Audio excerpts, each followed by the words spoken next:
আমিও বয়সে একটু বেশি হলেও আমিও তরুণ। আমার জীবনে এটা প্রথম এই সংসদে ঢুকে, সুতরাং আমিও তরুণদের একজন। সেই তরুণরা আমরা আশা করতে চাই অতীতে যে মন্দ নজির সৃষ্টি হয়েছে বিভিন্ন সময়, এটি নতুন করে আর হবে না।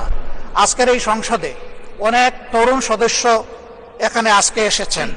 আমিও বয়সে একটু বেশি হলেও আমিও তরুণ। আমার জীবনে এটা প্রথম এই সংসদে ঢুকে, সুতরাং আমিও তরুণদের একজন। সেই তরুণরা যারা এখানে প্রাজ্ঞ আছেন, অতীতে যারা এই মহান সংসদে, আমি আপনাকে বিনীতভাবে অনুরোধ করব, এই সংসদ যেন কারো চরিত্র হননের কেন্দ্রে পরিণত না হয়। আপনার কাছ থেকে কেউ সামান্যতম সুযোগও যেন এই ব্যাপারে না পায়। আমরা চাই এই সংসদ শুধুমাত্র জনকল্যাণে প্রতিষ্ঠিত হবে এবং পরিচালিত হবে। আমি আস্থাশীল, গভীর আস্থাশীল, আপনি একজন লড়াকু মুক্তিযোদ্ধা, আপনি পারবেন ইনশাআল্লাহ এই সংসদকে সফলভাবে নেতৃত্ব দিতে। আমরা আপনার সঙ্গত প্রত্যেকটি বিষয়ে কথা দিচ্ছি, আমরা আপনাকে সমর্থন দিব, সহযোগিতা দিব, আপনার জন্য দোয়া করব। আমরা আপনার কাছ থেকে শুধু ইনসাফ আশা করব। আপনি যদি এই সংসদের উপর ইনসাফ করেন, তাহলে 18 কোটি মানুষের উপর ইনসাফ করা হবে।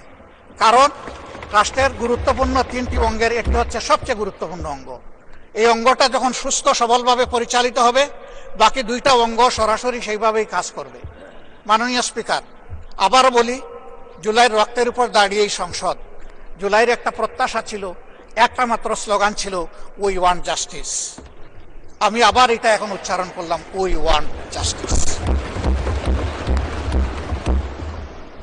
আপনার মাধ্যমে সমাজের সকল অসঙ্গতি, অন্যায়, অপরাধ, দুর্বৃত্তপনা, এটা রাজনৈতিক হোক, অর্থনৈতিক হোক, সাংস্কৃতিক হোক, এই সবগুলার অবসান ঘটবে এই সংসদকে কেন্দ্র করে।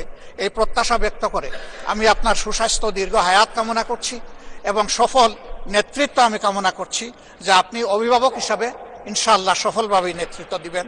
আল্লাহ হাফিজ। আসসালামু আলাইকুম রহমতুল্লাহ।